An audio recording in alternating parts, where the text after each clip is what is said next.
오늘은 5월달 계속해서 가정의 메시지를 받아서 말씀을 전하게 되었습니다. 오늘은 우리 교단에서 정한 어버이 주일입니다. 세상에서는 5월 8일을 어버이날로 정했죠. 여러분, 이 세상에 어버이 없이 태어난 사람이 있을까요? 한 사람도 없죠. 모두에게 어버이가 있습니다. 하나님께서는 어버이를 통하여서 이 세상을 경영하고 세워가고 계시다는 것을 알 수가 있습니다. 그래서 하나님이 가장 먼저 세우신 기관이 있죠. 그 기관은 바로 가정입니다. 아무도 가정이 없이는 이 세상에서 안정된 삶을 살아갈 수가 없습니다. 여러분 한번 생각해 보세요. 가정이 안정되지 못하면, 가정이 화목하지 못하면, 가정이 편안하고 평안하지 못하면 밖에 나가서 아침에 나와서 일하는 그 일터가 편안할까요? 결코 편안하지 않습니다. 가정이 어렵고, 가정이 불편하고, 가정이 화목하지 않은 사람이 삶의 소망을 가질 수 있을까요? 아니요, 그럴 수 없습니다. 가정은 그래서 너무너무나 중요합니다.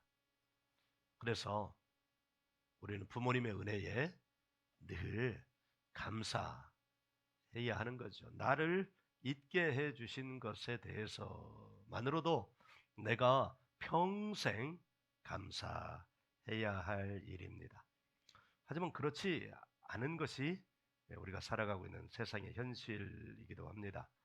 부모를 사랑하고 존경하는 사람들도 있지만, 자녀들도 있지만, 그렇지 않은 자녀들도 많이 있습니다. 부모를 미워하고 싫어하고 그렇게 말입니다. 우리는 지난주에 에베소서 6장 1절부터 4절까지의 말씀을 받았습니다. 그 가운데 6장 2절은 이렇게 말씀하고 있어요. 내 아버지와 어머니를 공경하라. 이것은 약속이 있는 첫 계명이니. 이 말씀을 보십시오. 이것저것 부가 설명할 필요가 없어요. 진리는 간단합니다. 네 부모를, 네 아버지와 내 어머니를 공경하라. 이렇게 말씀하십니다. 그리고 이것을 약속이 있는 첫 계명이라고. 우리는 10계명에 계명하면 10계명을 떠올리잖아요. 그리고 1계명은 나 외에 다른 신을 내게 있게 말지니라 이렇게 알고 있는데, 하나님은 예수 그리스도 십자가 그 복음만에서 첫 계명, 어떤 첫 계명?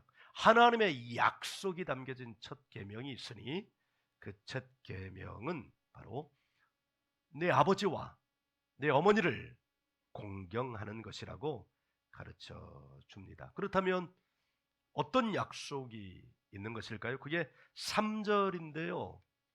이로써 네가 잘되고 땅에서 장수하리라.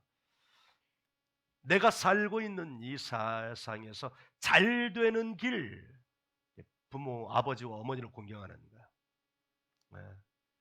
아버지와 어머니에 대한 나의 태도가 좋지 못하면 이 세상에서 잘 될 수 있다 없다는 거예요? 있다는 거예요? 없다는 거예요? 없다는 거예요. 왜 그럴까요? 왜? 부모님에 대한, 아버지에 대한, 어머니에 대한 공경하는 마음, 사랑하는 마음이 없다면 여기 어떤 마음이 있겠어요? 부모님에 대한 원망, 미움, 불평. 한번 생각해 보세요. 이 안에 부모님의 원망이 있습니다. 원망하면 어떻게 하게 돼요? 원망하는 마음에는 미움도 생기고 싫음도 생기고 또 불편하고 이 안이 불편해. 여러분의 가슴을 이렇게 한번 만져보십시오. 여러분은 지금 편안한가요? 에, 이 자리에 앉아 있는 게 평안한가요? 편안해요? 그러면 너무너무 감사해요.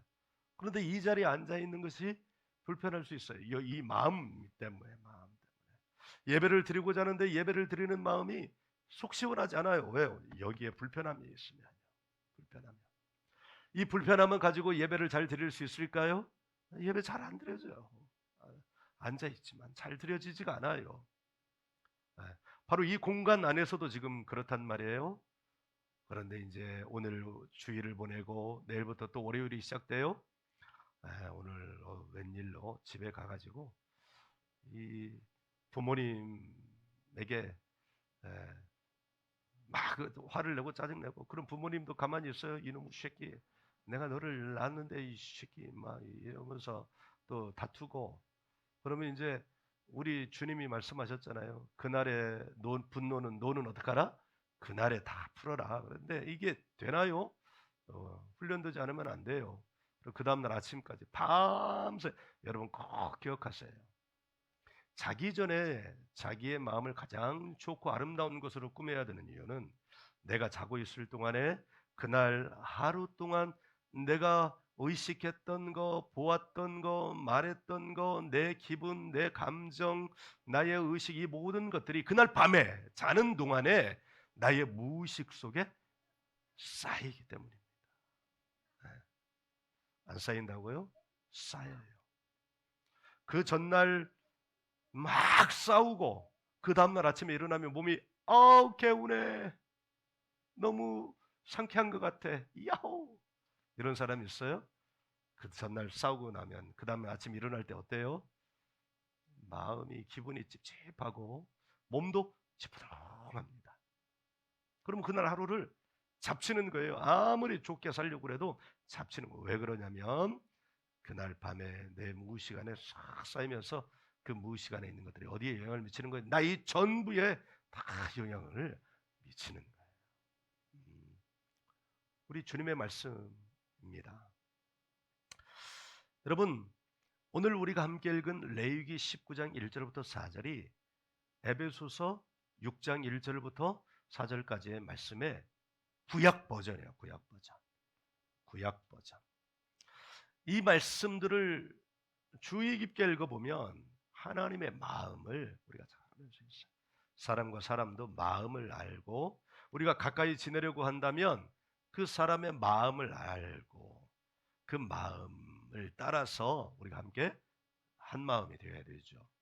우리가 하나님의 사람, 하나님의 자녀로 우리가 단지 종교인 주일날 이렇게 와가지고 예배라는 형식 안에 살아가는 사람이 아니라 우리가 하나님과 나의 사이가 종교적인 관계가 아니라 종교적인 관계는 생명이 없습니다. 아무것도 아닙니다. 종교적인 사이가 아니라 하나님과 나의 친밀한 사이를 원한다면 하나님의 마음을 알아야 해요. 하나님의 마음이 어디로 향해 되는지를 알아야 해요. 그래야 하나님도 내게 들어올 수 있고 내 곁에 오실 수 있고 나도 하나님께 더 가까이 갈 수 있어요. 곁을 내놓는다는 말 알죠? 어떤 사람과 관계를 이렇게 맺을 수 있어요? 자기 곁을 이렇게 자꾸 내주는 사람이에요. 그러면 누군가 자기에게 오는 사람과 관계를 맺어갈 수 있어요. 근데 어떤 사람은 관계를 맺기가 참 어려워요. 뭐 때문에? 자기 곁을 내놓지 않아요. 여러분, 우리가 하나님과의 관계도 마찬가지입니다. 하나님께서 내게 다 역사하시도록 하나님은 이미 내게 와 계시지만 내가 곁을 내드리지 않는 한 하나님은 내게 하나님은 이미 역사하셨으나 내가 하나님의 역사를 볼 수 없는 거야. 볼 수 없는 거예요. 그것처럼 비참한 게 없어요. 이미 하나님은 내게 다 성취해 놓으셨다고요. 누가 그걸 볼 수 있어요? 그리고 누가 그걸 누릴 수 있어요? 자기 곁을 내놓는 사람. 근데 하나님께 자기 곁을 내놓는다는 건 뭐냐면 하나님의 마음을 자꾸 보려고 하는 거예요. 하나님의 마음을 오늘 19장 레위기 19장 1절부터 4절까지 말씀을 통해서 하나님 마음을 좀 알고자 하시는 여러분 되기 바랍니다. 2절을 한번 보죠. 2절을 함께 읽습니다. 시작. 너는 이스라엘 자손의 온 회중에게 말하여 이르라. 너희는 거룩하라. 이는 나 여호와 너희 하나님이 거룩함이니라. 아멘. 이 말씀의 키워드는 거룩이죠. 거룩. 이 거룩 하면 대단히 이제 종교적인 언어인데, 이 거룩이라는 말의 가장 기본적인 뜻은 신성하, 구별됨이라는 뜻입니다. 그러니까 이 말이 이런 뜻이에요. 너희는 신성해라, 너희는 거룩해라. 이 말은 너희는 신성한 사람이 되어라, 너희는 구별된 사람이 되어라. 우리는 질문해야 돼요. 하나님은 왜 여기서 이 말씀을 주셨을까? 세상은 몇천 년 전이지만 이 당시에 세상도 어떻게 하지 않는다는, 부모를 공경하지 않는다는 거야. 오늘날도 부모를 공경하지 않죠. 그럼 어떻게 거룩해지는가? 어떻게 신성해지고 구별되는가? 하나님은 그 방법을 가르쳐 주셨어요. 하나님은 이렇게 해라 해놓고 뒷짐지고 계시는 하나님이 아니고 방법을 가르쳐 주시는데 아주 구체적으로 가르쳐 주셔요. 그것이 바로 3절입니다. 거룩해라, 너 거룩해, 내가 거룩하니까 너도 거룩해. 이렇게만 하고 말하면 사람들이 이렇게 해야 거룩해, 저렇게 해야 거룩해, 뭐 이렇게 하고 말았을 것인데, 그 다음에 하나님 어떻게 하셨냐? 3절이요. 같이 읽습니다. 시작. 너희 각 사람은 부모를 경외하고 나의 안식일을 지키라. 나는 너희 하나님 여호와임이니라. 아멘. 여러분, 이것이 한 사람이 거룩해지는 방법이에요. 신성해지는 방법이에요. 구별되어지는 방법이에요. 어려워요? 쉬워요? 어려워요? 쉬워요? 너무 어려워서 대답을 안 하는 거예요. 너무 쉬워서 대답할 가치를 못 느끼는 거예요. 네, 저는 착하기 때문에 다시 한번 대답할 수 있는 기회를 드릴게요. 어려워요? 쉬워요? 방법 자체 너무너무 쉽고 명확하지요. 우리는 하나님의 방법은 너무 어렵다는 선입견에 사로잡혀 있습니다. 그래서 믿음을 가지고 살아가는 것, 한 사람의 그리스도인으로 살아가는 것에 대해 너무 어렵게 생각합니다. 그래서 자신을 타협합니다. 세상의 방법과 자꾸만 타협합니다. 예를 들어서 이런 거예요. 하나님은 부모를 공경하라. 이것이 거룩해지는 방법이다. 그런데 나는 어떻게 부모를 공경하는지 모르겠어요. 그래서 세상적인 방법을 조금씩 이렇게 타협을 합니다. 그러나 부모 공경하는 방법은 어렵지 않습니다. 부모님의 마음을 어떻게 하는 거예요? 편케 해드리는 거예요. 부모님의 마음을 시원케 해드리는 거예요. 네. 속썩이지 않고 말이죠. 이것은 너무나 평범한 거예요. 네. 이거는 예수 믿는 사람만 하는 거 아닙니다. 누구도 해야 돼요. 예수 믿지 않는 사람도 해야 되는 거예요. 네. 그런데 이것이 그렇다면 뭐 예수 믿을 이유가 뭐가 있습니까? 라고 이렇게 말할 수 있는데, 그 3절 안에 거룩해지는 방법이 두 가지가 같은 조건 안에 묶여져 있어요. 부모를 공경하고 그 다음에 뭐예요? 나의 안식일을 지키라. 네. 아멘. 그러니까 부모 공경하는 것만 하거나 안식일만 지키는 걸 하거나 하면 그 사람은 거룩한 거예요? 거룩하지 않은 거예요? 거룩하지 않은 거예요. 부모 공경하는 것도 하고 안식일, 나의 안식일도 지키고, 이 두 가지가 그의 삶 안에 같이 있을 때 그는 어떻게 한다는 거예요? 부모를 거룩한 사람이 된다. 왜 그럴까요? 하나님이 세우신 가장 첫 번째 기관의 본질을 지키기 때문이에요. 부모를 공경하라, 나의 안식일을 지키라. 자, 이 말씀은 우리가 지난주에 받은 말씀과도 관계가 있어요. 어떤 관계가 있을까요? 지난주 말씀의 제목을 여러분 기억하세요? 주보 보지 말고요. 보시지 말아가고요. 작은 어머니. 자, 같이요. 시작. 아니, 대놓고 대답을 안 하는 불순종하는 인간들도 있어요. 가정 같은 교회, 교회 같은 가정. 교회는 뭘로 세워진다고 그랬어요? 사랑으로 세워진다고 그랬어요. 가정은 뭘로 세워진다고 그랬어요? 가정은 사랑을 넘어서야 돼요. 가정은 사명으로 세워지는 거예요. 네. 가정이 사명으로 세워지는 가정이 얼마나 멋있겠어요. 부모 공경하는 것은 사랑이에요. 가정 같은 교회를 말하는 거예요. 안식일을 지키는 건 뭐예요? 가정, 교회 같은 가정을 말하는 거예요. 사명으로 세워지는 걸 말하는 거예요. 그러니까 사랑과 사명이 같이 있는 거예요. 똑같은 말씀입니다. 여러분 정리해봐요. 부모 경외함 없이 안식일을 지키면 그 사람은 거룩해요? 안 거룩해요. 반대로 안식일을 지키지 않고 부모를 경외하면 그 사람 거룩해요? 안 거룩해요. 부모도 경외하고 안식일도 지켜야 해요. 왜요? 사랑과 사명은 같이 가야 하기 때문이에요. 이것이 약속이 있는 첫 계명. 약속이 있는 첫 계명. 지금까지 말씀은 육신의 부모가 있는 경우에는 전혀 문제가 되지 않아요. 그래서 어린이들이 유리하죠. 양친이 살아계실 가능성이 높잖아요. 특별한 경우를 제외하고는. 근데 저것들은 사명을 몰라요. 그래서 누가 가르쳐 줘야 돼요? 부모가 가르쳐 줘야 돼요. 자, 그렇다면 하나님은 그에 대한 대안은 없을까요? 육신의 부모가 일찍 돌아가셨어요. 지금 생각해보니 저희 어머니도 20년 전에 벌써 돌아가셨네요. 지금 생각해보면 참 어머니 젊을 때 돌아가셨어요. 60 되던 해에 돌아가셨으니까요. 지금 살아계시면 80세가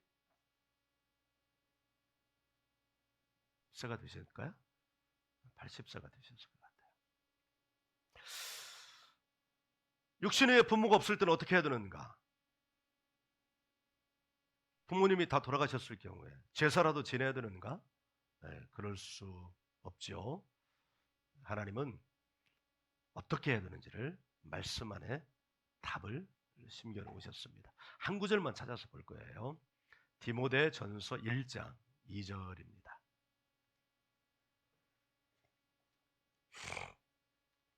디모데 전서 1장 2절. 찾았으면 아멘. 우리 같이 읽습니다. 시작. 믿음 안에서 참 아들 된 디모데. 아멘. 이것만 읽어요. 믿음 안에서 참 아들 된 디모데. 바울 사도와 디모데는 육적인 부자 관계가 아닙니다. 바울 사도가 복음을 전하고 교회를 세우고 순회하면서 사역을 하는 동안 만났던 가정의 자녀입니다. 그런데 바울 사도는 디모데에게 이렇게 말합니다. 믿음 안에서 참 아들 돼. 디모데.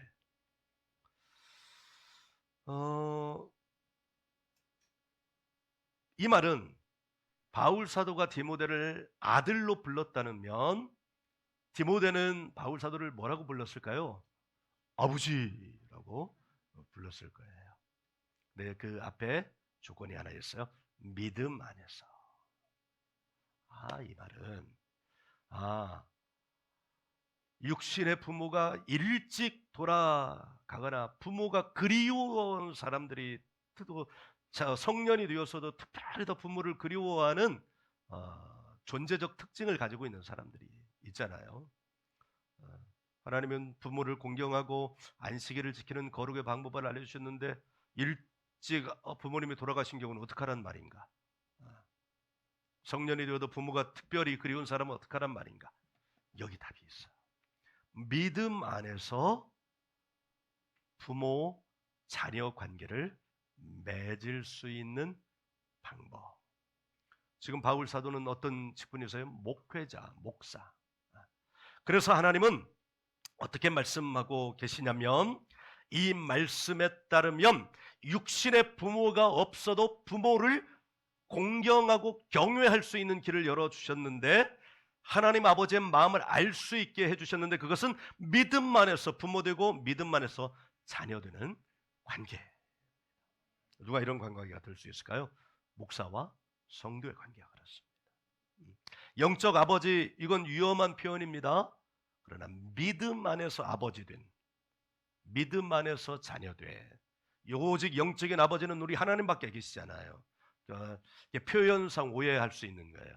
우리 목사님은 나의 영적 아버지시오. 그러면 니네 목사가 네 하나님이냐? 이렇게 된단 말이에요. 영적 아버지라는 표현은 옳지 않아요. 그러나 믿음 안에서 나의 아버지 되셨다. 이 표현은 정확한 표현입니다. 목사는 믿음 안에서 성도의 부모 역할을 하는 사람이에요. 네.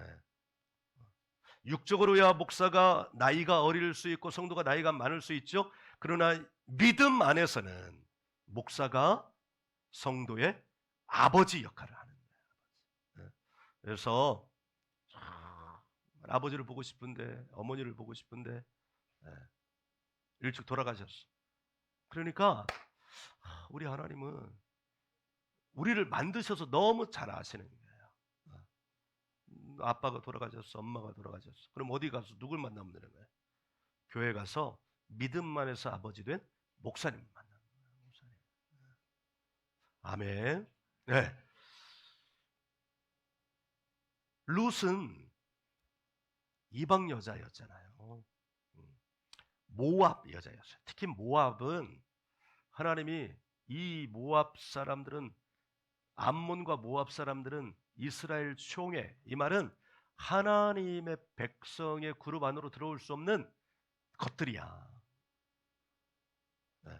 이렇게 하나님이 낙인을 찍어버린 존재인데, 룻은 놀랍게도 총회에 들어올 뿐만 아니라 하나님께 쓰임 받았을 뿐만 아니라 놀라운 그 자손의 계보, 다윗이 그의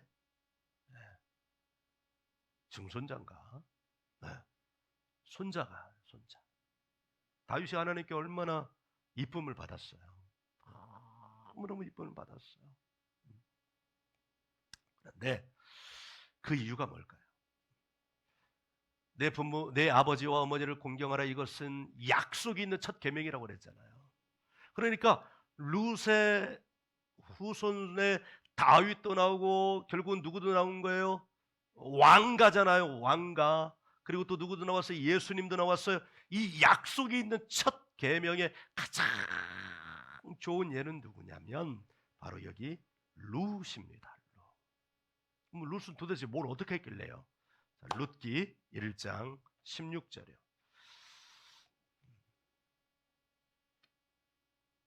사사기 룻기 1장 16절을 찾아서 우리 같이 읽습니다. 우리 찾으셨으면 아멘. 아직 안 찾으셨군요. 룻기 401쪽, 구약성경 401쪽 같이 읽어도 될까요? 네, 이 말씀 우리 같이 읽고 싶어요. 시작. 룻이 이르되 내게 어머니를 떠나며 어머니를 따르지 말고 돌아가라 강권하지 마옵소서. 어머니께서 가시는 곳에 나도 가고 어머니께서 머무시는 곳에서 나도 머물겠나이다. 어머니의 백성이 나의 백성이 되고 어머니의 하나님이 나의 하나님이 되시리니. 이왕 읽은 거 17절도 읽어요. 시작. 어머니께서 죽으시는 곳에서 나도 죽어 거기 묻힐 것이라. 만일 내가 죽는 일 외에 어머니를 떠나면 여호와께서 내게 벌을 내리시고 더 내리시기를 원하나이다 하는지라. 아멘. 네. 룻은 모압 여자, 이스라엘 총에 들어올 수 없는 사람, 이미 그렇게 하나님이 결정지어진 사람. 그런데 이스라엘 역사 가운데, 성경의 역사 가운데 룻은 정말 중요한 위치에 있는 사람인데 하나님은 도대체 룻의 뭘 보시고 이러셨을까요? 네. 시어머니 나오미, 그러니까 이 집은 남자들은 싹 죽었어요. 시어머니 나오미 남편도 죽고, 이 오르바, 룻 이게 다 며느리인데 이 남편들도 죽었어요. 그러니까 이 집안은 여자만 남은 거예요. 이 나오미는 베들레헴이 고향이에요. 그러니까 이민 가가지고 좀 잘 살아보겠다고 갔는데, 그런데 이민 간 그 집에서 남편과 자식을 다 잃은 거예요. 근데 이민 간 그 땅에서 그 지역의 여자를 만나서 며느리를 이룬 거죠. 근데 이제 여기서는 더 이상 살 수 없어요. 그래서 이 베들레헴 사람인 이 나오미가 자기 고향으로 돌아가겠다고, 그리고 너희들은 여기 남아라. 그러니까 큰 며느리 오르바는 네 어머니. 그리고 난 저기 여기 남겠다는 거야. 둘째 며느리 나오미가, 아니 룻이 말하는 거야. 어머니, 나 어머니 따르지 말라고 말씀하지 마세요. 어머니를 떠나라고 말씀하지 마세요. 나는 어머니가 가시는 곳에 나도 가고 어머니가 머무는 곳에 머무겠습니다. 이걸 오늘 말씀에 의하면 뭐라고 표현할 수 있어요? 부모 공경이에요. 내 어머니 공경. 근데 더 놀라운 것은 그 뒤에 이어지는 말씀이에요. 어머니의 백성이 나의 백성이 되고 어머니의 하나님이 나의 하나님이 되시리니. 이건 오늘 말씀에 의하면 뭐예요? 나의 안식일을 기억하여 거룩히 지키는 거예요. 에베소서 말씀에 의하면 내 아버지와 어머니를 공경하라. 그 뒤에 말씀, 이것이 약속이 있는 첫 계명이니 어떤 약속이요? 하나님의 복이 부어지는 약속이 있는 첫 계명이에요. 아멘. 네. 룻이 알아서 그랬는지 몰랐을 거예요. 몰랐는데 이 안에서 그 마음이 생긴 거예요. 그게 놀라운 거예요. 네. 그게 놀라운 거예요. 뭘 보고 생겼을까요? 이 베들레헴에서 이민 와가지고 사는 이 가정을 만났는데 그들이 하나님을 믿는다는 가정인데 그냥 그렇게 들었을 뿐이에요. 네. 얼마나 잘 믿었는지를 모르겠어요. 그러나 그걸 보았을 거예요. 그런데 그걸 보고 어머니의 하나님이 나의 하나님이 되시리니 라고 이렇게 고백한 거예요. 나 어머니 떠나라고 말하지 마세요. 이렇게 하는 거예요. 어머니, 심지어 17절에 보니까 이렇게 말씀하고 있어요. 어머니께서 죽으시는 곳에 나도 죽을 거예요. 얼마나 예뻐요. 난 여러분이 이쁩니다. 김 목사와 더리진 처치를 안 떠나고 끝까지 여기 뭐가 떨어지겠다고, 교회가 큰 교회라도 되면 웅장한 오케스트라도 있고 그런데 지금 남아 계시는 거예요. 이러고 다음 주에 안 나오면 배신이지. 네. 감사해요. 하나님이 룻을 보실 때 어떻게 보셨겠어요? 너무 예쁘지 않았겠어요? 네? 나오미는 기가 막히지 않았겠어요? 그 이유로 이어지는 것은 하나님이 길을 열어 가시는 것이 보이는 거예요. 여러분, 하나님을 믿으려면 이 정도로 믿어보셔요. 어머니 죽는데 나도 죽을 거예요. 얼마나 강단 있는 믿음이에요. 이 물에 물 탄 듯 술에 술 탄 듯 저거 믿는 거예요? 안 믿는 거예요? 교회 다니는 거예요? 안 다니는 거예요? 도대체 이게 어디 가서 교회, 당신 교회다. 나는 교회 안 다닌다. 안 다닌다고 말할 수는 없고 난 교회 다니는 해석이 불분명하게 막 답하고 그러지 말고 난 예수 믿습니다. 이렇게 분명하게 자기의 신앙을 고백하는 거예요. 할렐루야. 여러분, 하나님이 복 주시게끔 만드는 거예요. 난 이만큼 했으니까 하나님이 복 주시든 말든 어디 한번 봅시다, 이게 아니고 하나님이 복을 주지 않으시면 안 되는 모습으로 하나님 앞에 서 있을 때 하나님은 그에게 하늘문을 여시고 복을 쏟아 부어주시는 줄 믿습니다. 룻이 그랬습니다. 룻은 이 비밀을 너무나 정확하게 배우진 않았을 것 같아요. 그러나 알게 되었어요. 부모를 경외했어요. 하나님을 사랑했어요. 자신의 생명을 걸었어요. 그러자 하나님은 룻에게 하나님의 복을 말할 수 없이 부어주셨습니다. 약속 있는 첫 계명이니 이로써 너희가 어디에서 잘되고 땅에서 잘되고, 바로 이 말씀이 룻에게 이루어졌습니다. 사랑하는 더 리튼 처치 가족 여러분, 부모님을 존경하십시오. 공경하세요. 말할 수 없이 공경하세요. 죽으라면 죽고 살라면 사세요. 그러나 어느 부모가 너 죽어봐, 너의 사랑을 내가 증명해봐야 되겠어, 네가 나를 얼마나 경외하는지 알아봐야 되겠어, 너 죽어봐, 이런 부모가 세상에 어디 있답니까? 없어요. 그러니 우리 자녀들의 본분은 부모 공경. 제가 이 메시지를 준비하면 믿는다고 들어온 사람에게 제일 먼저 가르쳐야 될 것이 있구나. 그거는 하나님을 사랑하는 것과 부모를 경외하는 것을 가르쳐야 되겠구나 라고 하는 것을 알게 되었습니다. 부모님을 사랑하고 하나님을 사랑하십시오. 그리고 목사를 존경하십시오. 그러면 이 땅에서 잘 될 것입니다. 아멘. 할렐루야. 이것이 약속이 있는 첫 계명입니다. 할렐루야.